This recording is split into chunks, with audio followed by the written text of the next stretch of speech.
আজকে দুপুরে একটা নতুন জিনিস এক্সপেরিমেন্ট করতে চলেছি, যেটা হচ্ছে এখানে আতপ চাল, চিকেন, সয়াবিন, আলু, পেঁয়াজ, ফুলকপি, ক্যাপসিকাম, টমেটো সব কাটা আছে। এখানে নিয়ে নিয়েছি পেস্তা, কিশমিশ, গ্রেট কাউ ঘি, বাটার। এখানে আছে আদা রসুন বাটা আর কয়েকটা কাঁচা লঙ্কা। আর এখানে গ্যাসটা আমি জ্বালিয়ে নিয়েছি, রান্নাটা এবার রেডি করব।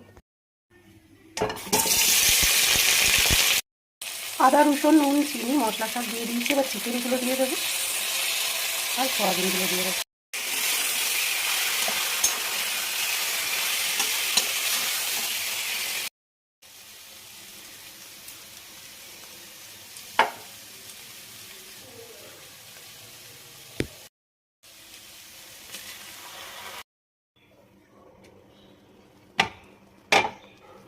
এতে একটু বিরিয়ানি মশলাও দিয়ে দিয়েছিলাম, আর এখন ঘি দিয়ে দিচ্ছি।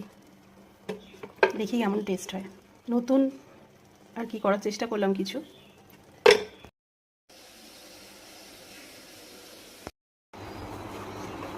পোলাও আমার কমপ্লিট। এই যে দেখি কেমন হয়েছে। সেন্ট তো দারুণ ছেড়েছে।